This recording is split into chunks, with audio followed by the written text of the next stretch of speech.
Muy buenas, saludos cordiales en Cristo y María, un programa más con nuestro querido Agustín Aranda, que ha preparado una catequesis muy potente, que no va a dejar indiferente absolutamente a nadie, absolutamente a nadie. Y vamos a reflexionar de un tema muy importante porque pueden ser estas las últimas Navidades que vivamos con su santidad Benedicto XVI. Quizás el año que viene nos encontremos con alguna sorpresita o con más de una, en fin, que para hablarnos de todo esto tenemos a Agustín Aranda. Agustín, ¿cómo estás? Muy bien, buenos días Arturo, encantado de volver a tu canal. Pues nada, vamos a ver cómo preparamos los días que nos quedan para la llegada de la Navidad, para ver cómo vivimos esta, la que puede ser la última Navidad con su santidad Benedicto XVI. A ver qué nos has preparado, qué nos quieres compartir.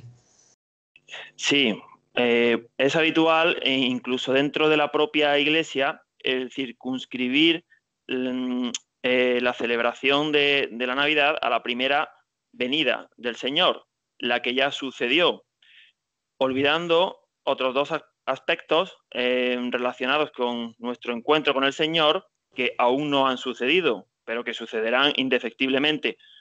Uno, su segunda venida, que es un dogma de fe y está próxima, o nuestra propia muerte si sucede antes que la segunda venida del Señor. Por tanto, en esta catequesis queremos ampliar, recoger de forma completa toda esta visión preparatoria que a pocos días vista de la Navidad tenemos que tener los católicos. Ahí, bueno, para esta catequesis no es que no sea para niños, pero no vamos a incidir mucho, salvo en el quinto punto, en cómo hemos de caminar hacia el pesebre, que es la parte más conocida. Es una catequesis un poco alejada de, bueno, de la imagen de los pastores, entrañable, preciosa y que por supuesto no debemos de perder de vista, pero esa la vamos a dejar para el final. Sería el quinto punto. Hemos dividido esta catequesis en 5 puntos que vamos a decir cuáles son. Pero por cierto, perdóname, Agustín, me estás hablando de caminar hacia un pesebre, hacia un Belén, pero que sea católico, no como el que han puesto en el Vaticano, ¿verdad? Sí, sí, no como el engendro ese, Ah, bueno. feísimo. Es que eso da terror, da terror. Eso a los niños me imagino que, en fin, bueno. No, es que nada es casual. Así no se sienten atraídos por la belleza de la Navidad. Exacto. La belleza es muy importante y sobre todo en edades tempranas.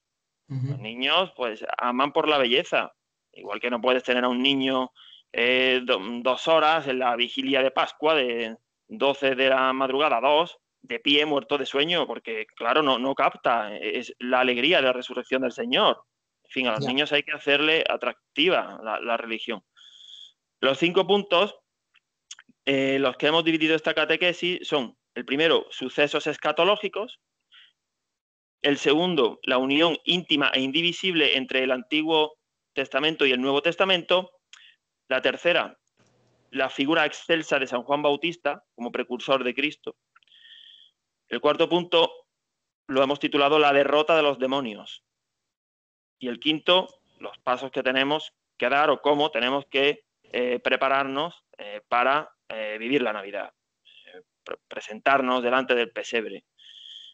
Para esta catequesis hemos tomado algunas ideas de Juan Donet, que el año pasado hizo unas charlas que yo recomiendo escuchar, están en el canal de Adoración y Liberación sobre el Adviento. Son muy buenas y hemos tomado algunas ideas de Juan Donet.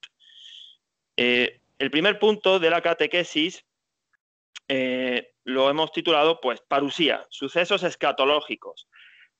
Es decir, vamos a empezar un poco por la segunda venida, porque es fundamental saber qué va a suceder. Y nada mejor que acudir al Evangelio de Mateo. Los 3 sinópticos tienen tienen sus textos escatológicos, pero quizá el de Mateo sea el más completo, aunque lo hemos resumido un poco. ¿Puedes leerlo, Arturo, si te parece? Ok, Mateo 24.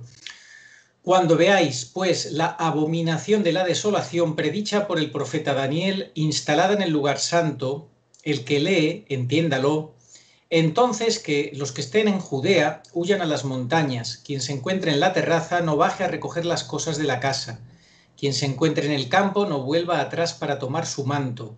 Ay de los que estén o de las que estén encinta y de las que críen en aquel tiempo. Rogad, pues, para que vuestra huida no acontezca en invierno ni en día de sábado, porque habrá entonces grande tribulación, cual no la hubo desde el principio del mundo hasta ahora, ni la habrá jamás. Y si aquellos días no fueran acortados, nadie se salvaría. Mas, por razón de los elegidos, serán acortados esos días.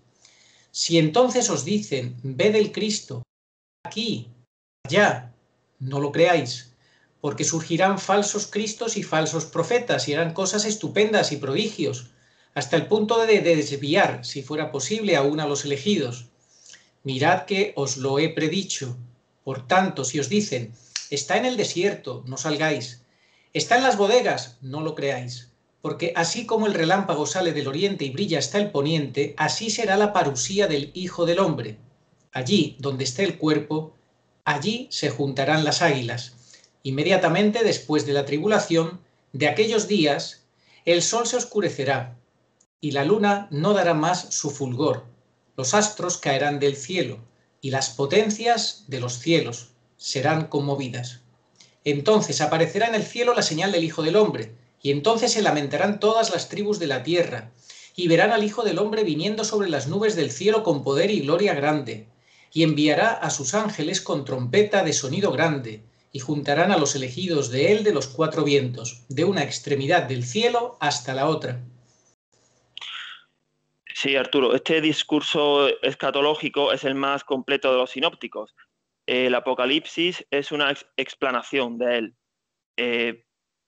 Bueno, Cristo volverá, pero habrá tres diferencias entre su primera venida y su segunda venida. También hay similitudes.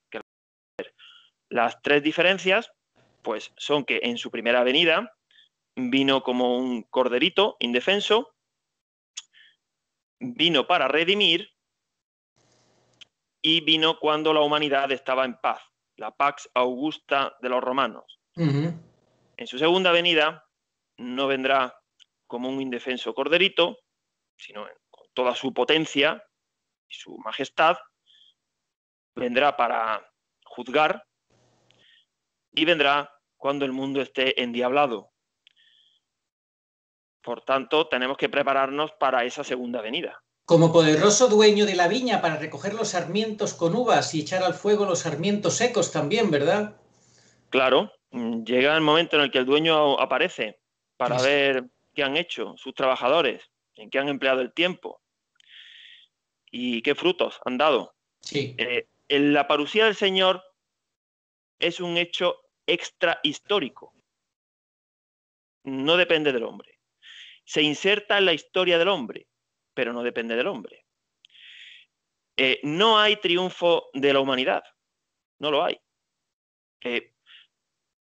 Hay corrientes que piensan que la humanidad va a estar en un progreso indefinido y que terminará pues consiguiendo un orden, una paz, nada más lejos que de la realidad. No va a ser así. La humanidad por sí misma no va a triunfar. No. El triunfo de la Iglesia, como cuerpo místico de Cristo, va a ser un triunfo porque su Señor la levante y la haga triunfante partiendo de ese pequeño resto que va a quedar. Pero no va a ser un triunfo basado en que el Evangelio sea predicado a todas las naciones, toda la humanidad esté en comunión con Cristo. No, no va a ser así. Bueno, el modernismo no soporta los textos escatológicos. Hoy vamos a hablar bastante del modernismo. Totalmente.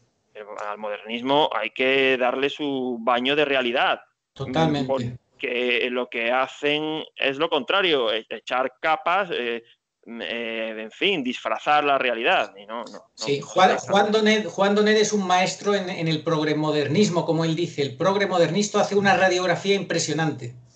Bueno, de los mejores autores que sí. yo he conocido. Los modernistas lo reducen todo a símbolo. Estos textos escatológicos, pues no les gustan nada.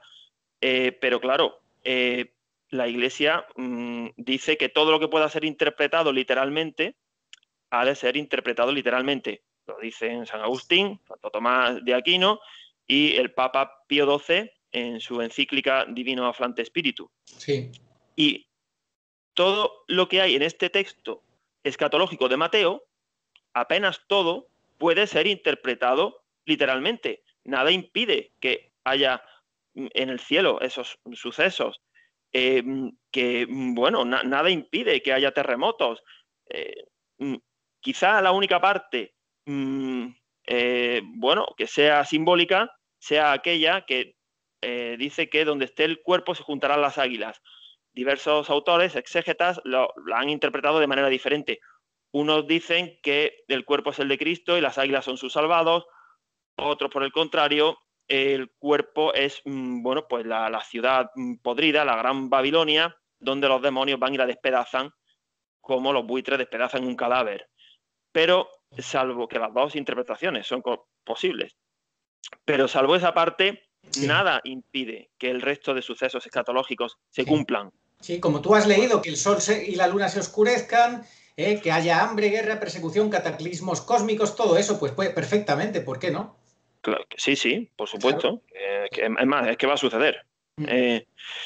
En segundo lugar, el modernismo, además de reducirlo todo a símbolo y a alegoría, ¿qué hace? Pospone indefinidamente la parusía.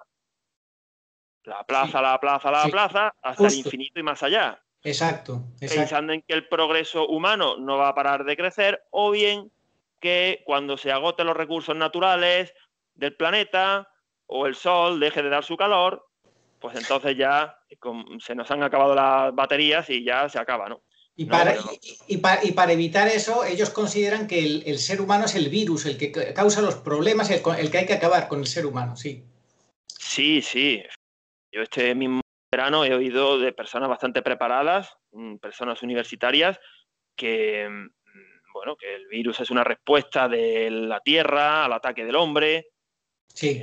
Que estamos dañando, el ser humano daña a la Tierra. Pues esa visión pachamámica, terrorífica, es la que nos quieren vender. Y en tercer lugar, el modernismo detesta y reniega de los textos escatológicos porque acaban con su optimismo. Ellos sustituyen la virtud de la esperanza escatológica, por el optimismo. Sí. Optimismo basado en pactos económicos, pactos educativos, falso ecumenismo. Sí. Bueno, pues eso, claro, choca con la visión escatológica.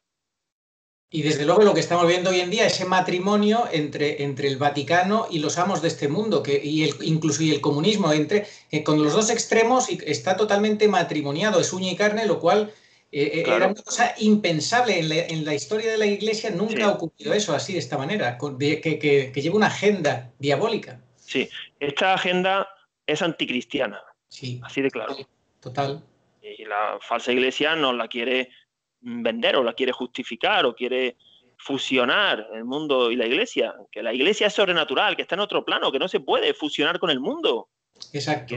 Que no, se empeñan y eso va a causar una desgracia enorme.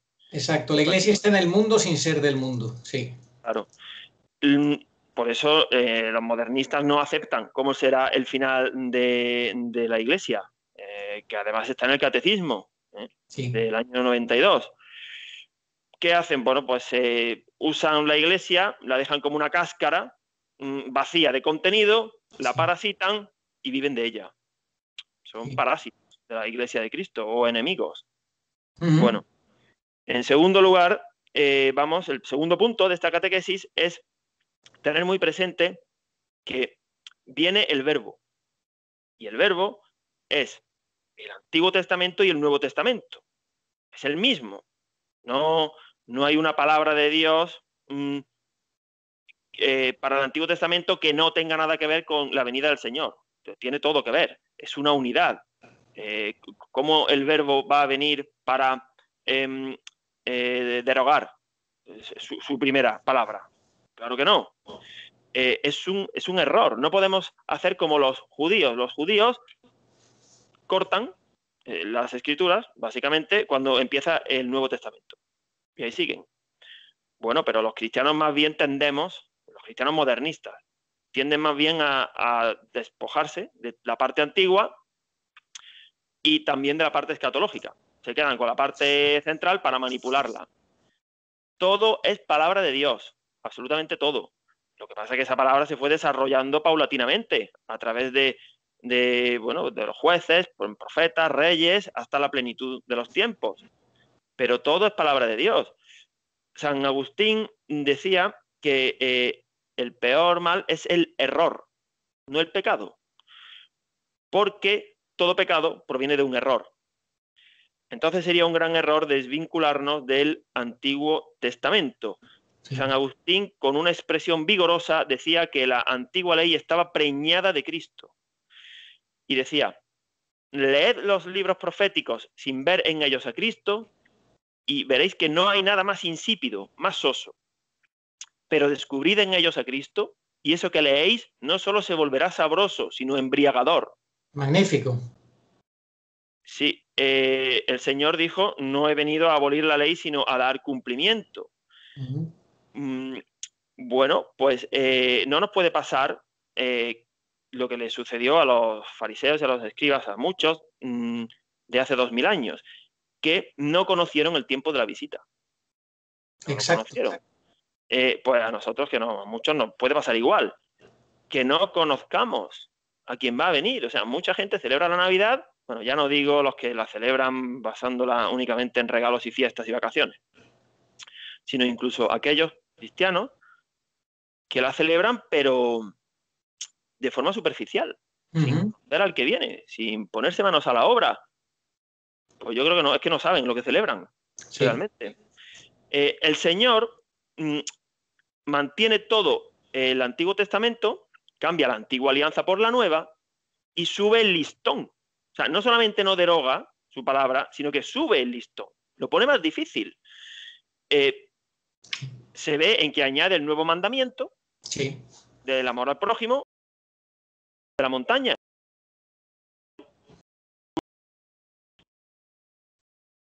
Para superarlo. Ahí está. Pide lo imposible, pero dándote la gracia que lo hace posible. Claro. En el Antiguo Testamento, en el Arca de la Alianza, estaban contenidas las tablas de la ley, la vara de Aarón y el maná. Bueno, pues nada de eso llega al nivel de la Eucaristía. Es decir, la Eucaristía es más que todo eso, pero no suprime lo anterior. Ahora lo vamos a ver. Es muy importante que hagamos profesión de fe de todo el credo. A mí me gusta más el niceno-constantinopolitano.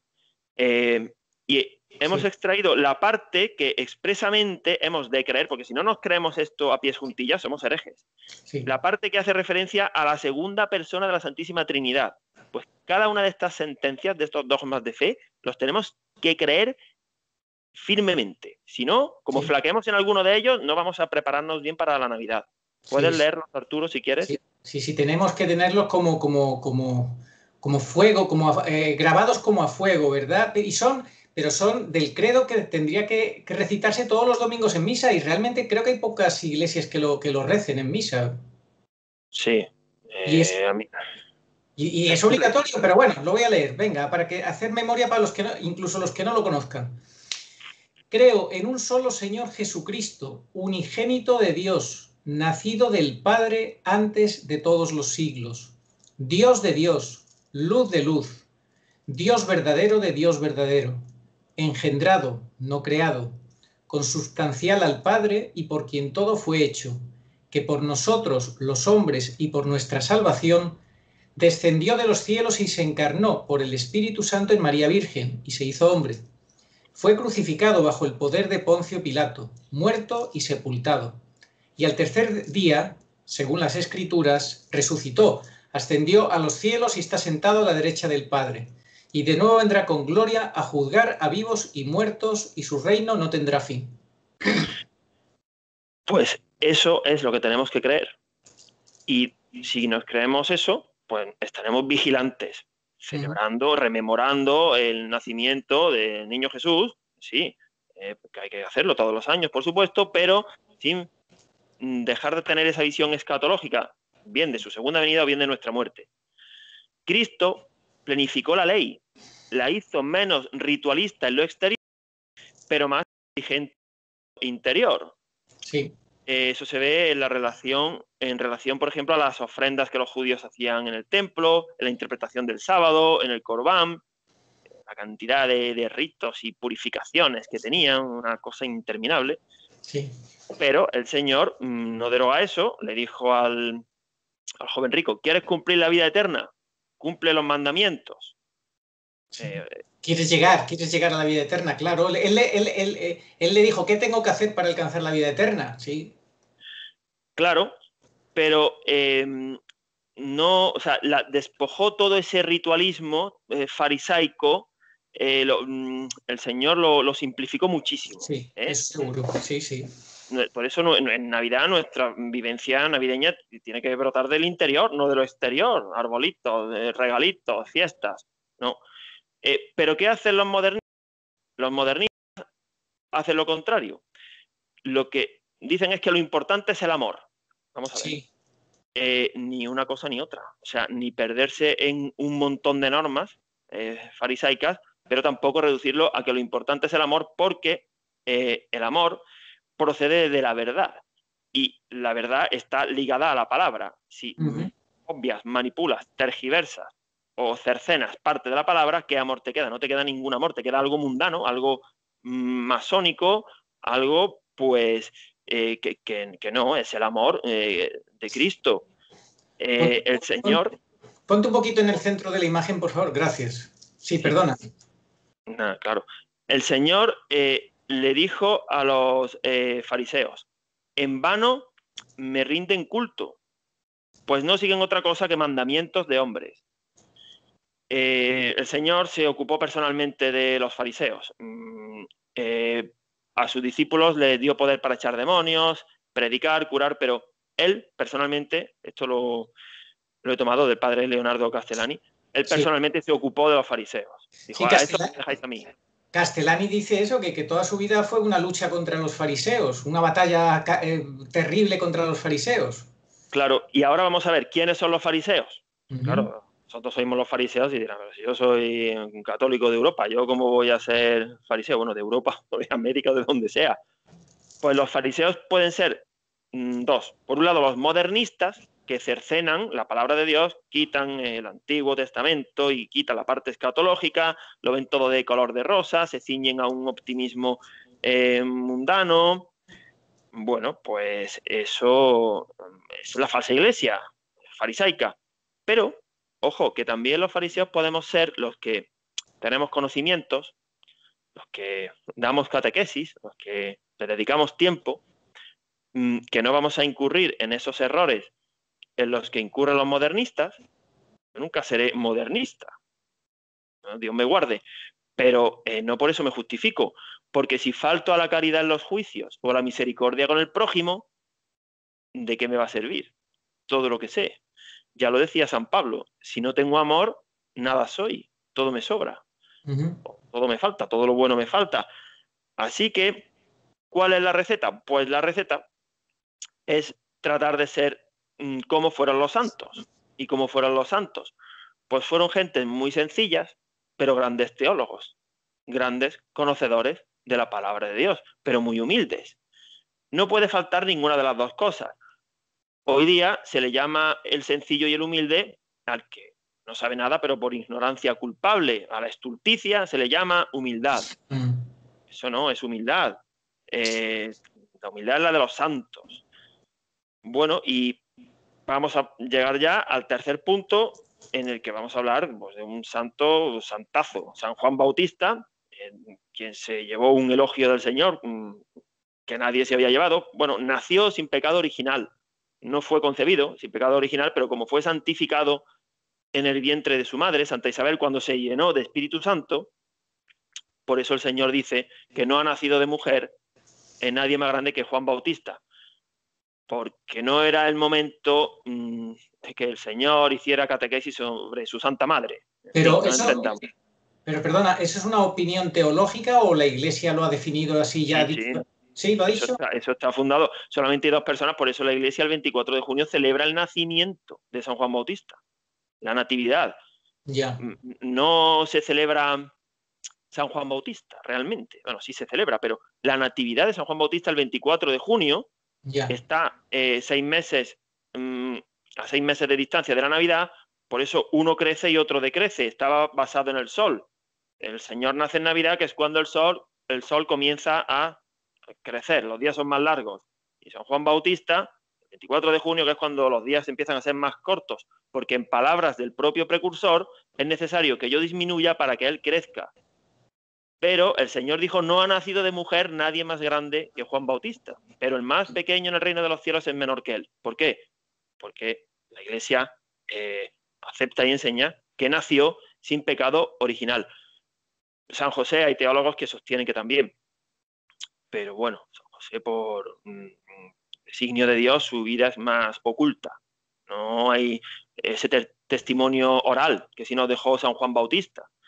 Los evangelios nos hablaron más del origen de Juan Bautista con el Benedictus que de los orígenes de San José. Ya.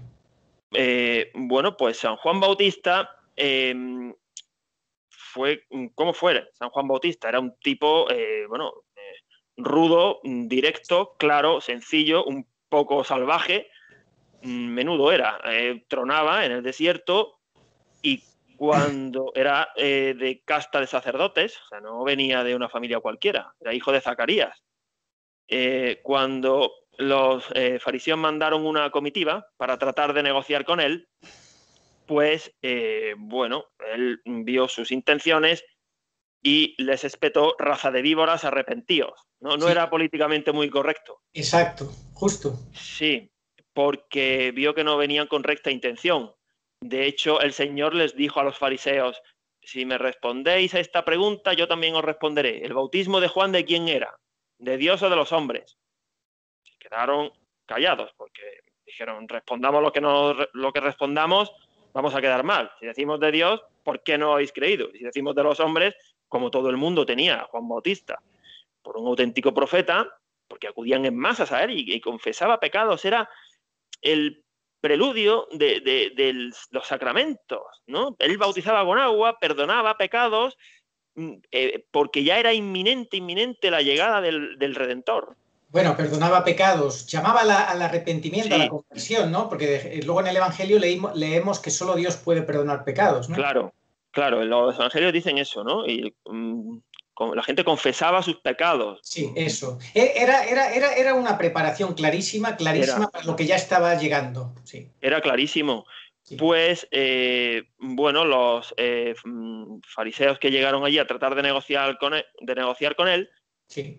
pues fueron de vacío, porque la única negociación que él proponía era la de la preparación y la de la limpieza de corazón, no quisieron, y pues se ve que ya tomaron nota para ver cómo lo pillaban en algún renuncio, y claro, pues como predicaba que eso de tener a la mujer de tu hermano va contra la ley de Dios,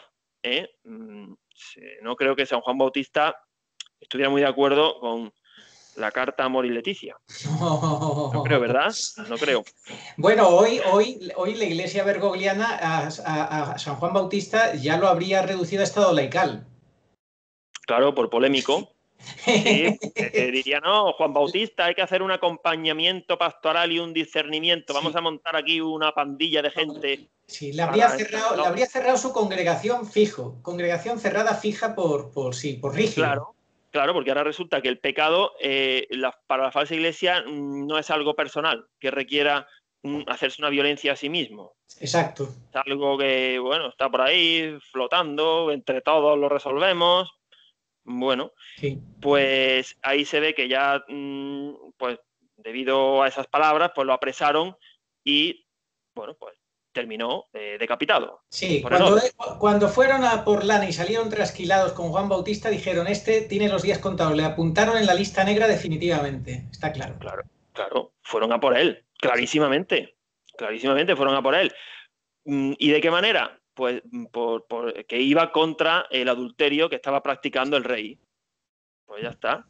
Él no El amor, rebajó sus exigencias. el amor a la verdad, Agustín, el amor a la verdad que es la clave. El amor a la verdad Sí, es la bandera que decía también la profecía, ¿no? Este será puesto como para que se pongan de manifiesto los corazones, las intenciones de los corazones. como piedra de tropiezo para muchos. Exacto. Sí. Hemos hecho un extracto de la figura de Juan Bautista, primero ahorquillando los años en los que esos hechos tuvieron lugar, porque la venida del Señor es un hecho totalmente histórico. Sí. El modernismo, algunos sectores tratan de diferenciar el Cristo histórico del Cristo de la fe, Sí, pero sí, sí. dentro de la actual compañía de Jesús. Sí. Sí, no Sí. pensemos que eso lo hacen los masones Incluso solamente. eso, como tú estás diciendo, estás dejando caer, la resurrección es un hecho histórico. También. Total. Claro, históricos, son hechos históricos. Hay un catedrático español muy bueno, Javier Paredes, que cuando lee este primer párrafo que tú vas a leer, dice, yo he estado en tesis doctorales y ya me gustaría a mí que me hubieran ahorquillado estos hechos históricamente como está esto, con una precisión perfecta. Porque ya el padre Loring en su libro decía que el Señor no quiere muchas veces que situemos el momento, y por eso dice, en aquel tiempo, en aquellos días, pero esto sí lo quiso. Que Sí, quedara bien claro este hecho histórico. Si quieres, puedes leer este extracto histórico sí, y una breve reseña de cada uno de los 4 evangelistas sobre San Juan Bautista. sí. Vamos primero el punto, el momento histórico que perfectamente lo delimita aquí los evangelios. Dice, el año 15º del reinado de Tiberio César, siendo Poncio Pilato gobernador de Judea, Herodes tetrarca de Galilea, Filipo su hermano tetrarca de Iturea y de la Traconítida y Lisanias tetrarca de Abilene, bajo el pontificado de Anás y Caifás, o sea, imagínate todo lo que dice, la palabra de Dios vino sobre Juan, hijo de Zacarías, en el desierto, y recorrió toda la región del Jordán, predicando el bautismo de arrepentimiento para la remisión de los pecados, como está escrito en el libro de los vaticinios del profeta Isaías. Voz que clama en el desierto, preparad el camino del Señor, enderezad sus sendas.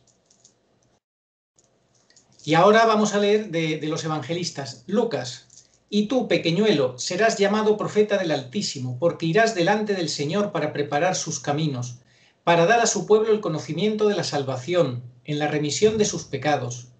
Y el niño crecía y se fortalecía en espíritu y habitó en los desiertos hasta el día de darse a conocer a Israel. San Juan, había también enviados de entre los fariseos. Ellos le preguntaron, ¿por qué pues bautizas si no eres ni el Cristo, ni Elías, ni el profeta? Juan les respondió, yo por mi parte bautizo con agua, pero en medio de vosotros está uno que vosotros no conocéis, que viene después de mí, y al cual yo no soy digno de desatar la correa de su sandalia. San Mateo. Juan tenía un vestido de pelos de camello y un cinto de piel alrededor de su cintura. Su comida eran langostas y miel silvestre. Entonces salía hacia él Jerusalén y toda la Judea y toda la región del Jordán y se hacían bautizar por él en el río Jordán, confesando sus pecados. Mas viendo a muchos fariseos y saduceos venir a su bautismo, les dijo, raza de víboras, ¿quién os ha enseñado a huir de la cólera que viene? San Marcos. Estuvo Juan el Bautista bautizando en el desierto y predicando el bautismo del arrepentimiento para perdón de pecados, y todos iban a él de toda la tierra de Judea y de Jerusalén y se hacían bautizar por él en el río Jordán, confesando sus pecados. Pues sí, esta es la figura de San Juan Bautista. La siguiente idea que vamos a decir, yo creo que es de las más importantes de esta catequesis, que es fundamental tener conciencia de pecado para recibir al Señor. Imprescindible. Adecuadamente, claro, adecuadamente, porque el problema es cuando no tienen conciencia de pecado y lo reciben de mala manera. Claro, eso es añadir otro pecado más. Claro. Hay que tener conciencia de pecado, hay que examinarse, ser humilde y prepararse con una buena confesión para recibir al Señor. Bueno, siempre hay que estar bien confesados, porque es lo que decíamos antes. Tenemos por delante nuestra muerte y la segunda venida del Señor. Pero en estos días, especialmente, el Adviento es un tiempo de penitencia y preparación, ¿eh? No, tiene cierta similitud con la Cuaresma. Para poder recibir al Señor con las lámparas encendidas, hay dos opciones, o virgen necia o virgen sensata, ¿no? Claro, tenemos que ser de las vírgenes sensatas y tener conciencia de pecado, Sí.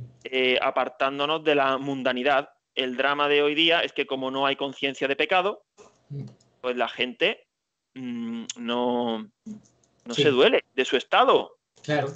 no es consciente de su Así es. estado, se autojustifica.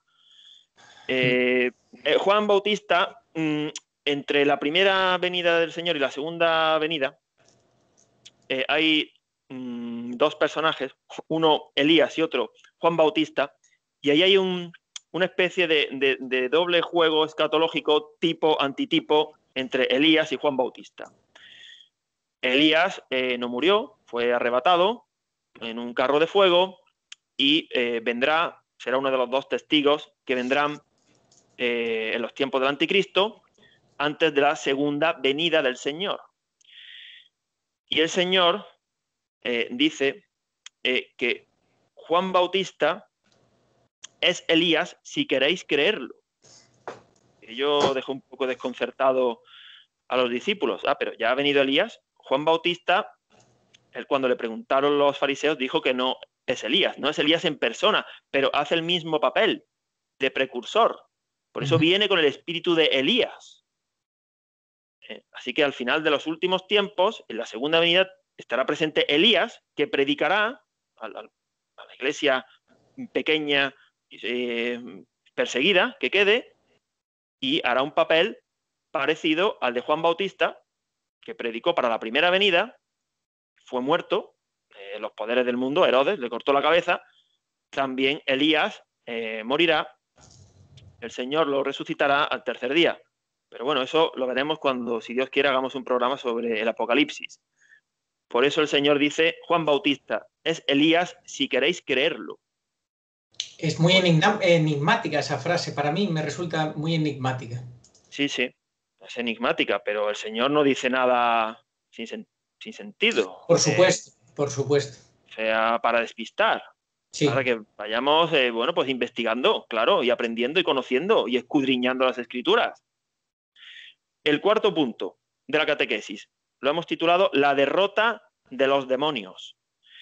El Señor vino para liberar a la humanidad del pecado, en todas sus variantes. El pecado original, los pecados actuales, que provienen del demonio, del mundo y de la carne.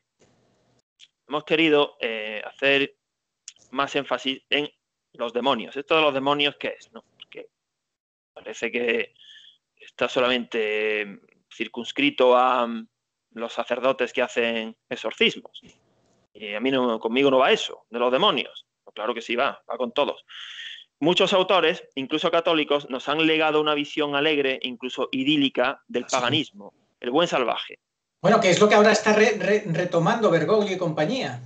Claro, el hombre que vive en armonía con la naturaleza. Sí. Y mira por dónde viene la Iglesia Católica a ponerle cadenas. Sí. Pobrecillo, ¿verdad? Con lo bueno que era. Sí.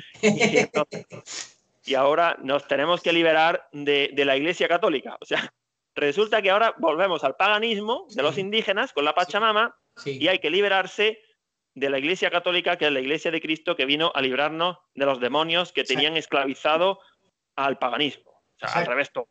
Sí. Bueno, pues habrá que decir algo de los demonios. Sí, el filósofo Rousseau, como dices tú, pues con su mito del buen salvaje, pues parecía que eso, que nada, que no había habido nunca pecado original, poco más o menos. No, claro que no. Pero toda persona que está en pecado mortal, aunque no lo sepa, y es un títere en manos del demonio. Así es. De claro. Sí. No es que le pregunte, o sea, el demonio no le pregunta nada, ya es un títere en sus manos. Claro, antiguamente las civilizaciones desde los cainitas, pues todos han estado presas de los demonios hasta que llegó el Señor. Hemos anotado aquí pues los cainitas, los egipcios, los asirios, los romanos, los aztecas, los mayas, los bárbaros del norte de Europa, corrientes espirituales hindúes como el yoga, la meditación budista, el espiritismo, la brujería, los chamanes, el ocultismo, la nueva era, el gnosticismo masónico. Todo eso son demonios que tienen sus ideologías. Hay dos que son súper actuales. El comunismo, en su nueva variante, que del rojo va mutando al verde, y de la ideología de género. Bueno, pues son demonios. Sí, perdona que te haga una acotación aquí. Cuando hablas de toda esta lista tan espléndida que has dado, entre ellas el yoga y todas estas cosas, pues claro, habrá más de uno despistado que se escandalice y que digas del yoga, sí. Si hay un sacerdote que incluso me ha dicho que sí, que lo puedo hacer, aunque sea como deporte, como ejercicio, no se han enterado todavía, que todos esos gestos, posturas tienen una significación, un contenido espiritual. Y son unas llamadas a los demonios. Esto lo explican muy bien varios sacerdotes expertos en el tema. El padre James Manhakkal, que es indio, sacerdote, conoce lo que es el yoga y te explica perfectamente el tema. O el padre Berlinde, también un sacerdote que fue yogi, trabajó con yogis y se convirtió y se hizo sacerdote monje. O el padre Ghislain Roy también te lo explica. O te lo explica también exorcistas que han exorcizado gente que han tenido posesiones a través de cualquiera de estas cosas que tú has dicho. La gente le falta información. Mi pueblo perece por falta de conocimiento.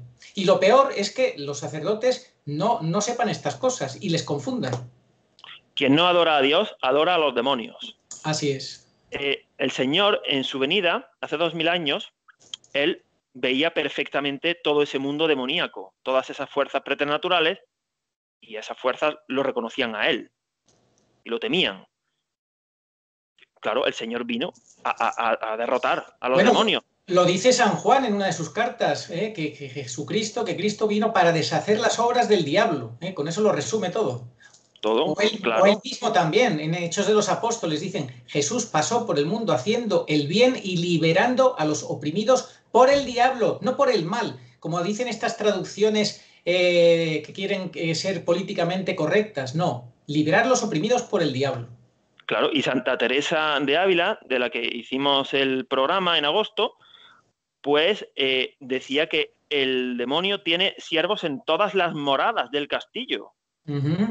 Estemos en gracia, según en qué grado de gracia estemos, el demonio tiene siervos en todas las moradas. En las últimas, a las que llegan muy pocas almas, en la vía unitiva, ya no puede hacer nada, simplemente dibujar alguna imaginación, algún engaño. Pero incluso hasta en la quinta morada, que es de santidad canonizable, puede engañar, ¿eh? Sí. Sí, hay que tener mucho cuidado. Por eso hay que velar y orar, porque el espíritu está pronto, pero la carne es débil. Somos muy débiles y aquí el que se crea que ya tiene su puesto garantizado en el cielo no sabe lo que dice. Lo que decías tú antes también me recordó lo que dice la carta a los Efesios en el capítulo 2, que los que se resisten a la fe están como en una red, como una tela de araña del demonio. Decías tú que eran títeres del demonio. Sí, claro. Bueno, el Señor vino a liberarnos del demonio y ahora mismo, bueno, podemos pensar, bueno, hay personas que tienen una vida tranquila, no viven felices aparentemente, y sin embargo otras, los que tratan de estar en gracia y luchar son los que más problemas tienen. ¿Cómo es posible? Los que más sufren o los que aparentemente más meten la pata. Sí, puede darse ese caso, porque el demonio, a los que ya están en pecado mortal, con esos tiene ya el trabajo hecho, pero a los que luchan para estar en santidad es que no para, ¿eh? Eso es una lima sorda, ¿eh? Bueno, eso me recuerda, esto que estás diciendo me recuerda, lo cuenta en un libro que escribió un exorcista, un sacerdote exorcista, y cuenta el caso de una monja que en el convento no te imaginas lo que sufría de ataques, de persecución del demonio, de obsesiones, de todo, de vejaciones. Entonces salía del monasterio unos días, por lo que sea, y estaba tranquila, no tenía... Volvía al monasterio, otra vez, pum, pum, pum, pum. Terrible. Sí. Como diciéndole el demonio, anda, vete fuera del monasterio y te dejaré en paz. Vete fuera y te dejaré en paz. Bueno, y eso se aplica a los que están pensando en divorciarse, por ejemplo. Sal de estos problemas, no te entiende nadie, con lo feliz que puedes ser, ¿no? Exacto, lo que importa es que sea feliz. Claro. Pero qué felicidad, hija mía, pero qué felicidad. Pues en estos tiempos estamos asistiendo al acoso y derribo de la Eucaristía, que va a terminar por ser abolida. Y en su lugar se pondrá pues, un culto totalmente ofensivo a Dios. La Eucaristía tiene un altísimo poder exorcista. cuando no esté la Eucaristía, los demonios ganan terreno. Cuando el misterio de bondad o el misterio de piedad retrocede, cuando las naciones reniegan de Cristo con leyes abortistas, eutanásicas, de género, laicistas, los demonios ganan mucha fuerza y entran. Todo lo contrario, ayer celebramos la festividad de Nuestra Señora de Guadalupe, que se cargó a los demonios, llegó allí y bueno, lo fulminó directamente. Si no hubiera sido por ella, los aztecas seguirían todavía adorando a los demonios. Sí, sí, arrancando el corazón del pecho de sus semejantes. Sí, sí. Claro, esos son los buenos indígenas, ¿eh? El buen salvaje. Buen salvaje. El buen salvaje de Rousseau, sí. Sí, el buen salvaje de Rousseau, sí, sí. Y ahora España tiene que pedir perdón por haber colonizado América. Sí, claro, claro. Al contrario, benditos reyes católicos y bendita España. Que los hicieron con ciudadanos españoles. Claro, bueno, y Isabel la Católica decía, ojo, con los indios, que estos tienen alma, ¿eh? Sí. Bueno, no hay más que hacer la prueba del espejo en América del Norte y en América del Sur. ¿Qué hicieron los protestantes y qué hicieron los católicos? A pesar de que algún progre de la época, como Bartolomé de las Casas, enredara y torpedeara la evangelización. Siempre ha habido gente de este tipo.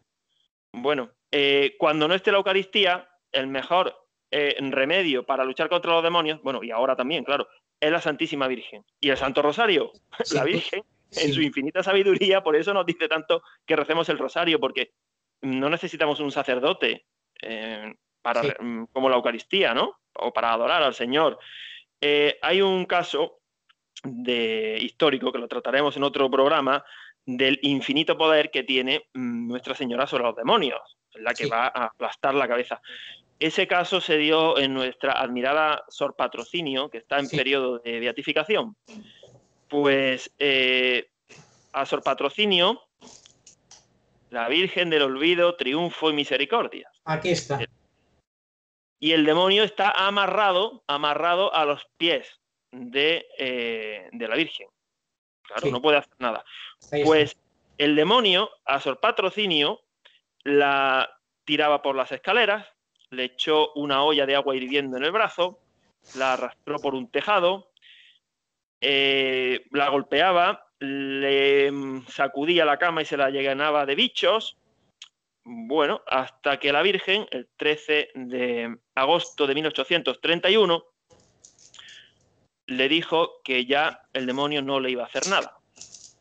Porque, efectivamente, ya no le pudo hacer nada. El demonio luego siguió persiguiéndola y difamándola, pero físicamente ya no pudo hacer nada. O sea, ¿cómo?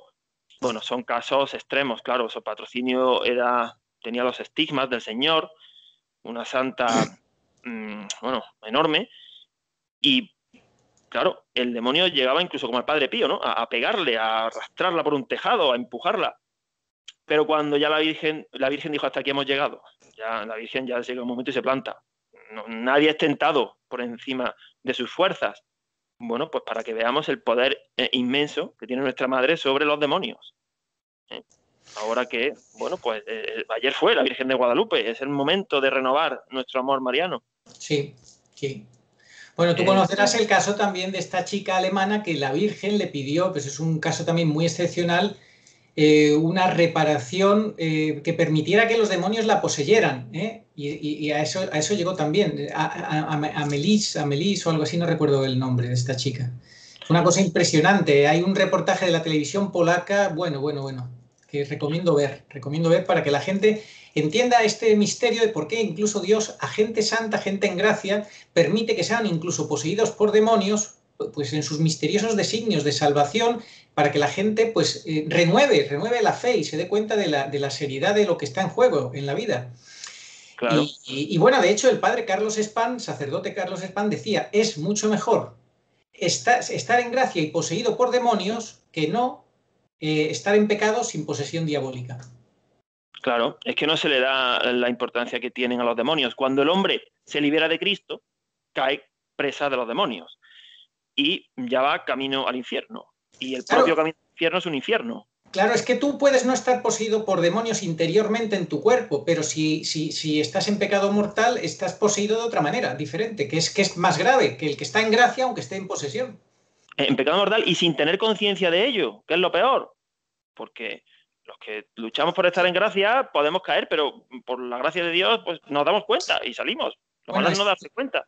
Es que, como dice Santa Teresa, te embota el pensamiento, te ciega, te endurece el corazón y cada vez te es más difícil, es ya casi un milagro, es un milagro de la gracia. Una persona que está muy embotada en el pecado mortal, endurecida en el pecado mortal, es una gracia muy grande. Por eso, estos santuarios marianos, donde después de 20, 30, 40, 50 años va la gente y se confiesa, hace una buena confesión, obviamente. Por ejemplo, Medjugorje se le llama el confesionario del mundo. O el otro día el padre Contardo contaba en el programa que hice sobre la Virgen de Peñablanca, la gente que iban allá a confesarse después de 30, 40 años y salían renovados.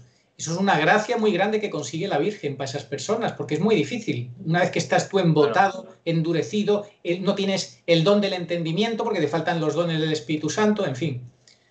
Claro, y San Alfonso María de Ligorio decía que si lo dejamos para el final de nuestra vida, ya nuestras propias capacidades humanas no nos van a dejar ver.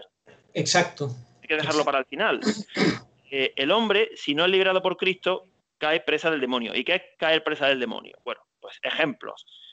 Cae presa del miedo a las enfermedades, tan de moda hoy día, ¿verdad?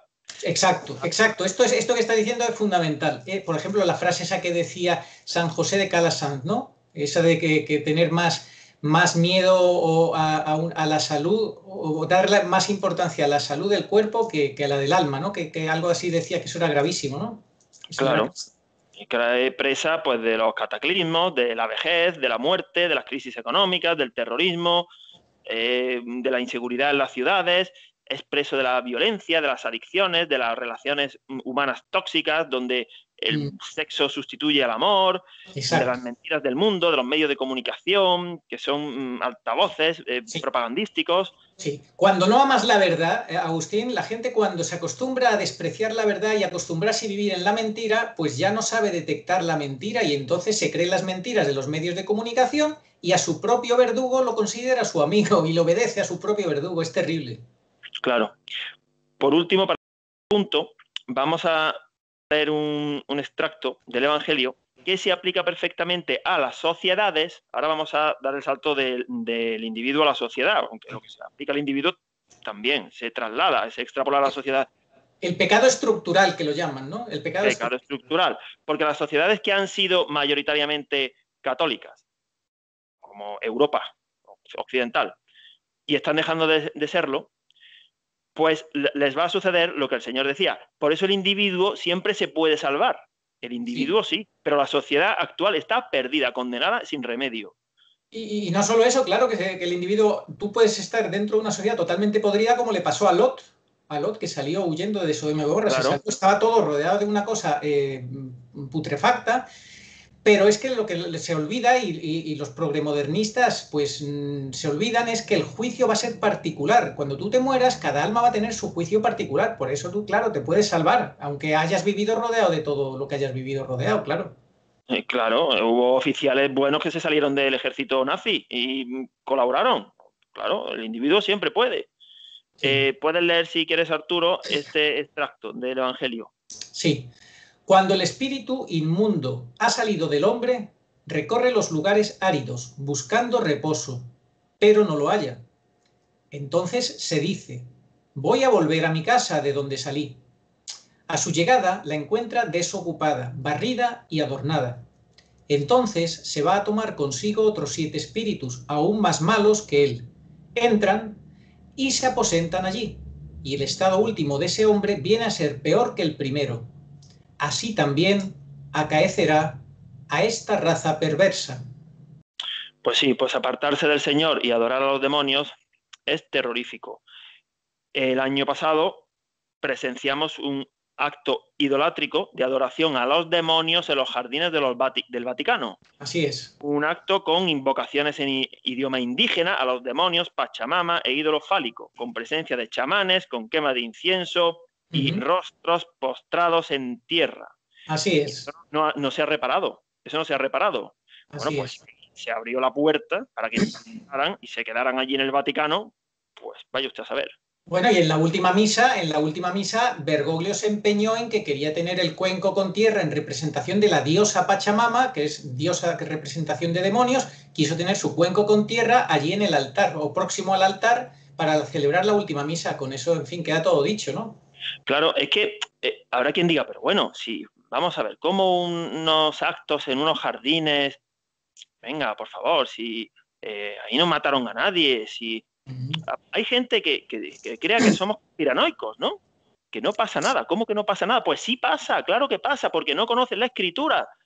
Nuestro Dios es un Dios celoso y esas cosas se pagan gravísimamente, Qué gravísimamente. barbaridad, que digan que no pasa nada, pero es que están dando culto a demonios. Es que es lo que no les cabe en la cabeza. Eso no les cabe en la cabeza, Agustín. Eso no lo entienden, ¿no? O no lo aceptan o no lo creen. Claro, y de la mano de eso, ¿qué ha venido? Pues la supresión de muchas adoraciones eucarísticas perpetuas, Sí, el cierre de las iglesias, y es que va todo de la mano, porque si sí, dijera, bueno, la verdad que, en sí. fin, se equivocaron, metieron la pata, le metieron un gol, bueno, y han tratado de deshacer el entuerto. Oye, pues mira, siempre se puede rectificar, pero que va, si es que es una línea, eso no, el sínodo amazónico, además, uno no convoca un sínodo de la noche a la mañana, eso es algo premeditado, Sí, ¿eh? por supuesto. Claro, pues eso está ahí. Y además con las cartas marcadas, cuando tú vas a jugar una partida de póker o de lo que sea, como lleves las cartas marcadas, eso se llama hacer trampa. Y claro, tú haces esos sínodos e invitas a los obispos, que son tus marcados, tus elegidos, porque saben que son de tu cuerda, de tu mentalidad, etcétera, etcétera, dóciles a todo lo que tú digas y tal, igual, pues ya me dirás. Pues sí. Eh, es que en el interior del hombre, si no está el Espíritu Santo, pues ahí ya puede entrar de todo. Sí. No somos neutros. O sea, esto de, bueno, yo no soy, no me gusta el fútbol, no soy de ningún equipo. Bueno, sí, pero es que aquí no se puede hacer eso. No soy de nadie. ¿Cómo que no eres de nadie? Eres o de Cristo o del anticristo. Eso lo decía San Ignacio de Loyola. Así es, así es. Habéis convertido mi casa en una cueva de ladrones. ¿A qué se refiere el Señor con mi casa? Mi casa es el alma del hombre, el castillo interior de Santa Teresa. Si el castillo interior, tu alma, la conviertes en cueva de ladrones, como dice el Señor, que tuvo que sacar el látigo, pues esto es lo que está Claro. pasando hoy en día. Por eso se encargó directamente de tumbar todos los actos farisaicos de purificar por fuera la copa. Sí. Pero decía, bueno, ¿y por dentro qué? ¿No purificáis? Mira, Agustín, a los obispos cargando con la canoa, con la Pachamama y tal, entrando en el templo, ¿tú te crees que el Señor no habría sacado el látigo y les habría echado a todos a latigazos? Yo estoy convencido de que sí. Claro, claro, pero bueno, son parte de los tiempos en los que vivimos. Por Por eso hacemos supuesto. estas catequesis, para que estemos preparados para recibir al Señor en cualquier momento y que no caigamos en las garras de la falsa iglesia, de los demonios, del Por mundo. supuesto, por supuesto. El Señor no entró en esa ocasión en Roma con el látigo, pero va a entrar cuando vuelva con el látigo porque va a venir como juez y entonces sí que va a poner a Sí, cada cosa en su sitio. Ah, entonces sí, bueno. Y hace un par de meses hicimos una catequesis en la que terminamos hablando de la ciudad de Roma, exacto, exacto, exacto, la exacto. sentenciada a Roma. Está sentenciada porque son muchas las profecías que hablan de eso, de la misma palabra de Dios, o sea que... Claro. El quinto punto de la catequesis, bueno, pues lo hemos titulado Camino hacia el pesebre. Bueno, vamos a ver ahora cómo tenemos que ir al encuentro del Señor y cómo tenemos que celebrar la Navidad. Bueno, con una esperanza escatológica. Si no se tiene esperanza, bueno, pues sí, llegará la fecha porque todo llega, pero no se disfrutará, no se vivirá. No, esto que estás diciendo, perdóname que me interrumpa, hoy estoy hablando más de la cuenta, No, pero bueno, estamos haciendo un diálogo más que otra cosa, pero es que es importante esto que acabas de decir, lo de la esperanza. Los pecados contra la virtud de la esperanza. Hay pecados contra la virtud de la esperanza que en este libro, que yo lo recomiendo a todo el mundo, que lo puede descargar buenísimo. gratis en PDF, lo puedes sacar gratis en PDF en Internet, ¿dónde quiero pasar mi eternidad? Aquí te habla de los pecados contra la virtud de la esperanza, ¿eh? Bueno, que son muy importantes y normalmente no se hablan de ellos, la desesperación, la presunción, etcétera, ¿no? Todo esto, sí. Claro, pues ese camino de esperanza tiene que ser un camino en el que se trencen la humildad, la conversión y el conocimiento. Todo va de la mano. Pero de esta terna inseparable vamos a abundar un poquito más en el conocimiento, la necesidad de conocimiento. Sí. San Juan Bautista dice, en medio de vosotros está uno que no conocéis. Decía en el Jordán, y nos lo dice ahora Sí. por internet, que son los medios. Es Internet, El Jordán de hoy en día es Internet, sí. pues sí. Porque se navega por el Jordán de Internet, sí. Sí, la verdad que ha salido esa comparación sin haberla pensado, pero es muy indicada. Sí. Hay que tener humildad. Sí. El Señor dice, te doy gracias, Padre, porque has revelado los misterios del reino a los sencillos. Sí. A Dios se le puede conocer por la razón humana, pero hace falta la revelación para conocer el proyecto salvífico de Dios en Cristo. Sí. Esto es todo lo contrario de lo que hace la masonería, que busca un conocimiento oculto, gnóstico, para una minoría. No, la verdad revelada. Bueno, hay también revelaciones privadas, pero nunca contradicen a la revelación pública. Exacto. El Señor lo ha estimado así, que haya, igual que nuestra madre se aparece, pero no para dar el mandamiento número 11, sino para reafirmarnos y avisarnos y ayudarnos. El primer mandamiento es amar a Dios sobre todas las cosas. Y aquí, de forma pedagógica, tenemos que conocer al Señor, hacer por conocerlo. Bueno, ¿y cómo hacemos? ¿Qué secuencia hay? Pues yo, llevándolo un poco a la oración, he pensado en esta secuencia, que es bastante lógica. Hay que dedicarle tiempo a la formación. A ver, a Dios no le podemos dar las migajas. Un ratito no, todo el que se pueda. Porque si dedicamos mucho más tiempo a las cosas del mundo, al deporte, a la música, al descanso y a lo que sea, que al Señor, al cabo de la semana, 50 horas para una cosa y 50 minutos para otra, así es imposible. Entonces, hay que dedicarle tiempo, porque eso proviene del primer mandamiento, amarás a Dios sobre todas las cosas. Si le das tiempo, lo llegarás a conocer. Si lo conoces, lo amarás, porque nadie ama lo que no conoce. Exacto. Si lo amas, lo esperas.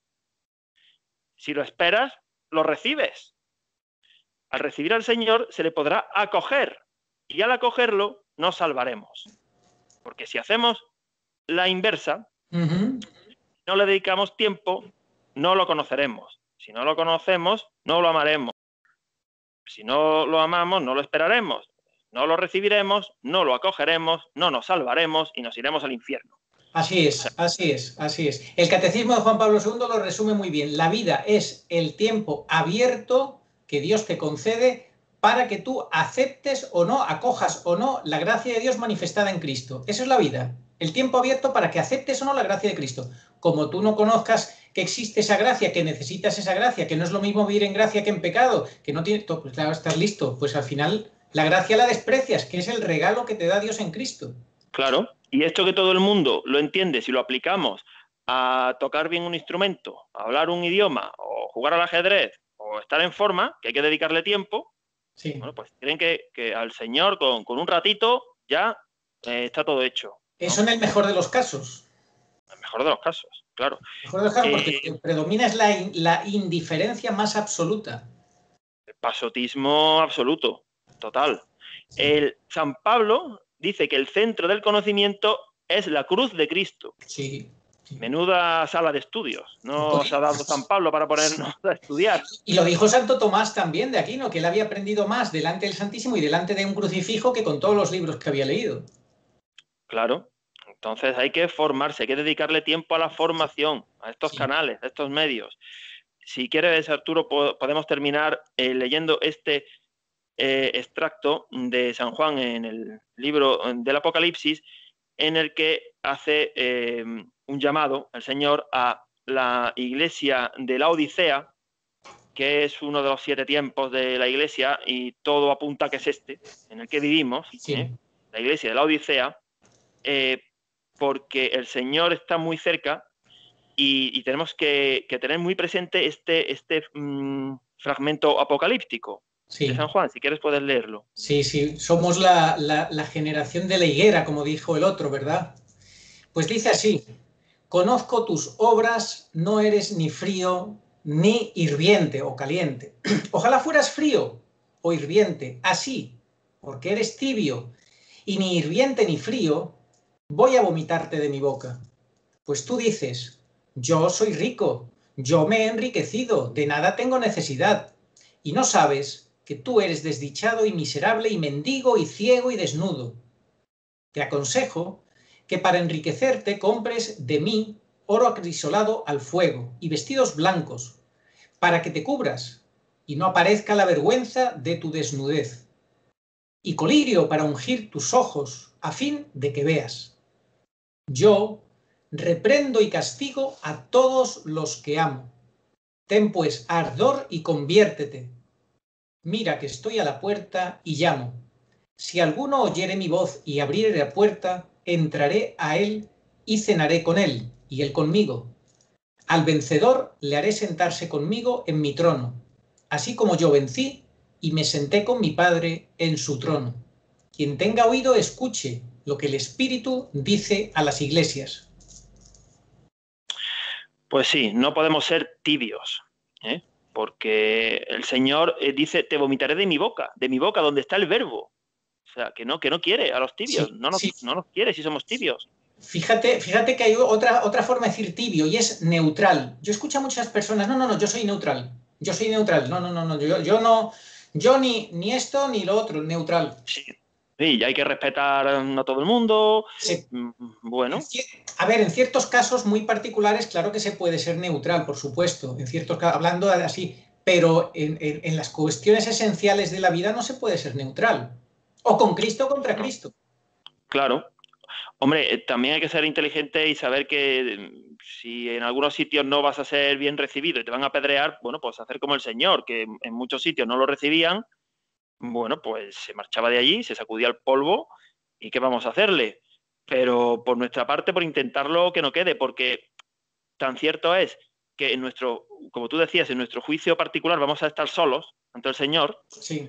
¿Cómo que no nos salvamos solos, sino en racimo? Somos un cuerpo místico. Sí. Entonces, esa dualidad perfectamente compatible, porque así la quiere el Señor, la tenemos que tener muy presente.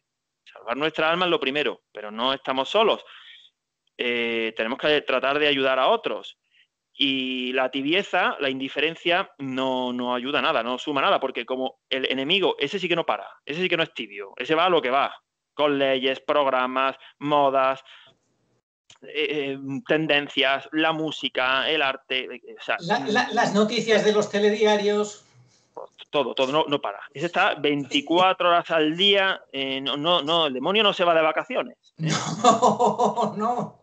No se va de vacaciones. Desde luego que Entonces, no. claro, pues para que nos vendan una venida del Señor ahora en Navidad, pues bueno, tibia, bueno, pues para eso ya hay muchos. Oye, Agustín, ¿y tú crees que realmente esta va a ser la última Navidad con Benedicto XVI? Sí, yo creo que sí. Que, bueno, ¿por qué? Lo creo, bueno, porque físicamente está muy consumido, es una evidencia, ¿no? Y porque los hechos se están desarrollando ya a una velocidad que lo que retiene la aparición pública del anticristo, pues está a punto de ser tumbado, que son su vicario y la Eucaristía. ¿Puede aguantar otra Navidad más? Bueno, puede ser, sí. Pero, claro, habrá quien diga, bueno, menuda noticia dan estos. Va a cumplir 94 años y dicen que se va a morir pronto. Anda, que no hace falta ser muy listo para llegar a esa conclusión. También mi abuela tiene 95, ¿no? No, pero no se trata de eso. Se trata de ver el conjunto global, cómo está la situación sociopolítica en el mundo, que está empezando a hervir. Está empezando a hervir y se va a empezar a derramar de la olla ya. Sí.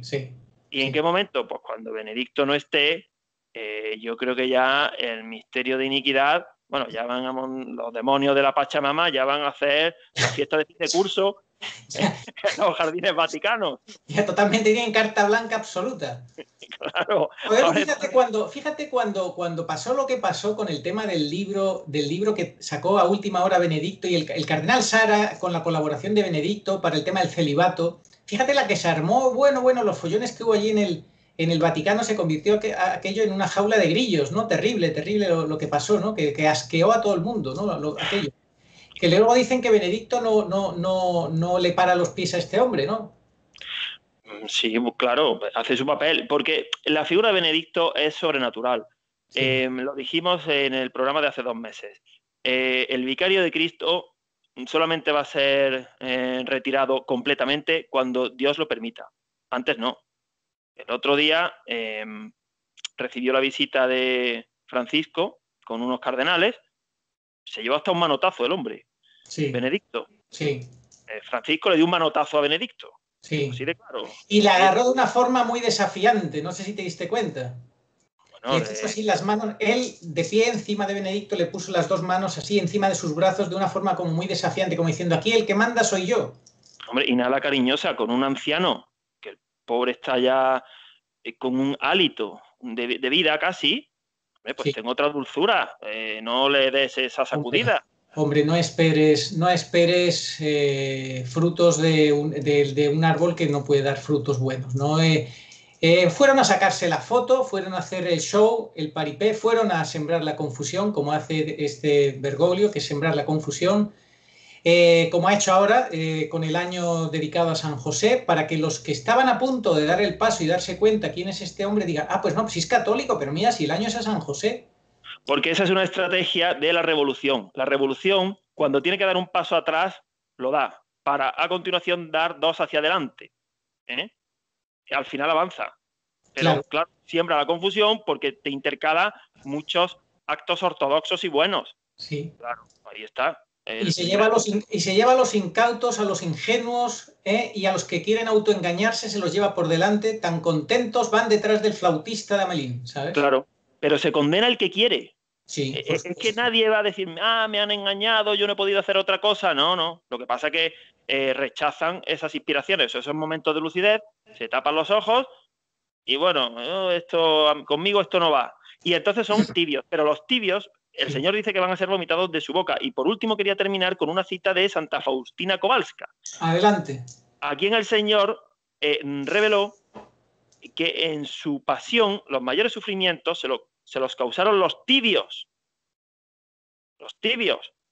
O sea, que el Señor sufre muchísimo Sí. porque ni se salvan ellos ni ayudan a salvar a otros y propagan la confusión y el error. Porque mira, Sí. alguien que hace el mal directamente, que promulga una ley abortista, bueno, pues cualquier católico no lo va a seguir. Eso es fácil, ¿no? Pero esa tibieza y esa ambigüedad y ese tratar de pactar con el mundo, eso es peor todavía, porque hace más daño. Hace más Sí. daño. O sea, al final es como quizá un símil un poco tonto. Eh, dice, bueno, es peor perder el partido por 7-0 que por 1-0. Bueno, pues sí, al final has perdido. Sí. O sea, no sé, casi que es peor perderlo por 1-0, porque si lo pierdes por 7-0, a lo mejor sacas conclusiones. No Sí. sé, es una vergüenza. Pero de la otra manera puede que te justifique, ¿sabes? Sí. No podemos ser tibios. Sí. Así que, bueno, por eso hacemos estas catequesis. Que por Pues yo, por mi nada, parte, Arturo, hemos terminado. Si quieres, algo más. pues nada, por mi parte simplemente darte las gracias como siempre por todo lo que trabajas estas catequesis, todo el cariño que le pones, el tiempo, la dedicación, que el Señor te lo pague, que el Señor seguro que te lo va a pagar, el Señor te está dando la gracia, la fuerza, la ilusión por dar estos testimonios y nada, seguir adelante y paso a paso, ¿no? Con esperanza, cultivando eso, las virtudes teologales, cultivando porque la esperanza pues hay que saber cultivarla, ¿eh? Pues sí, esperanza escatológica, la esperanza en la venida del Señor. Y Sí. bueno, de entrada, pues vamos a celebrar lo mejor que podamos esta Navidad que tenemos aquí a las puertas. Vamos a prepararnos bien y a salir renovados, que es lo que tenemos que hacer. Así sea, que el Señor nos lo conceda. Oración a Nuestra Señora de todos los pueblos, Señor Jesucristo, Hijo del Padre, manda ahora tu Espíritu sobre la tierra. Haz que el Espíritu Santo habite en el corazón de todos los pueblos, para que sean preservados de la corrupción, de las calamidades y de la guerra. Que la Señora de todos los pueblos, que un día era María, sea nuestra abogada. Amén. Pues nada, con esto nos despedimos como siempre con la jaculatoria de la medalla milagrosa. Oh María sin pecado concebida. Rogad por nosotros que recurrimos a vos. Amén. Muchas gracias, Agustín. A ti, Arturo.